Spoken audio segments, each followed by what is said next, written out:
Let me take you to the year 1971 quickly. John Lennon and Yoko Ono had just released Imagine. Xerox introduced this beautiful computer called Alto. It had a graphical interface, a mouse, and networking.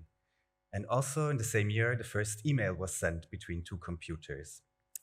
I will tell you today very briefly the story about how this ancient technology, email, saved our digital magazine and why I think this still matters today. So I'm one of the co-founders of Republik. We are based in Switzerland. We're a digital-only magazine, and we have no ads, no oligarchs backing us. We are funded and owned through our community, through a cooperative. So this is our only source of income, the only place where we get money from. And the last years have been quite a roller coaster. I don't need to tell you that the media business is a tough one, but this really also shows in our membership development. Currently, we are at an all-time record, which I'm very happy about, but it has not always been like this. Our membership has been going up and down for various reasons, and this is troublesome if this is your only source of income. We learned that we can do campaigns to boost our membership, but this takes a lot of effort, and you cannot do a campaign every month, right? You can do it maybe once a year.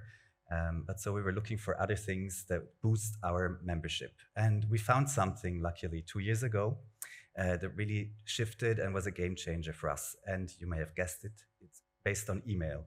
So one part of that is that we redesigned our free newsletter strategy. We started giving out content that was only for our members before, behind our paywall. And we started putting this into free newsletters. For example, our weekly news briefing is a very popular free newsletter now that can reach new audiences. When we looked at our data, we found out that we had about 70,000 leads or email addresses of people that didn't have a subscription yet. So this is a gold mine for marketers. And while we would send these people emails during campaigns, we only started doing this properly and regularly 2 years ago. This is what one of these marketing emails looks like. We send them out about once a week. Here you see a tech reporter from us writing the story behind the story, how she sued Amazon to get information about a contract that Amazon had with the Swiss government. And by telling this story, basically this is an interesting content for our readers or for our audience. And there's always a call to action that asks them to support this type of journalism. So this, in the last 2 years, led to more than 5,000 conversions that we can directly track to these emails, and it has been proven to work really well. So our success factors were to involve the entire newsroom and not just get the marketing team to write these emails.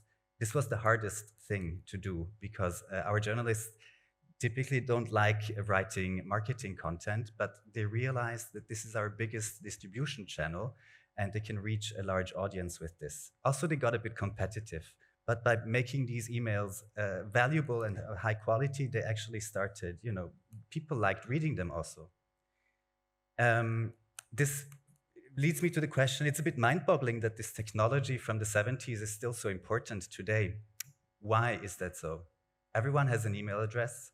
Email is an open protocol technology. It's universal. It's a direct channel. It's not a walled garden.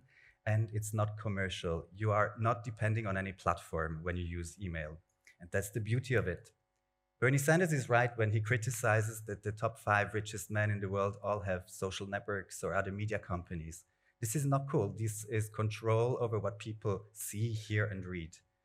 These companies here, they filter, they condense so much of what is happening in the internet, and you are depending on them if you use these messaging platforms, these social networks, to get a message across. So that's why I think email still today is important, is fulfilling a role in the internet. This is a medieval painting from 1560 by Bruegel, and it shows a public square in a city where different children play together, and we need more places like this in the internet today. So we are all media leaders or media professionals in this room. We can work together to make the internet more open and more free again. And I think this is an important thing to do today. I'm out of time, so if you want to keep the conversation going, you can scan this QR code and get in touch with me. I'll be here for the rest of the day, and I'm looking forward to more conversation with you.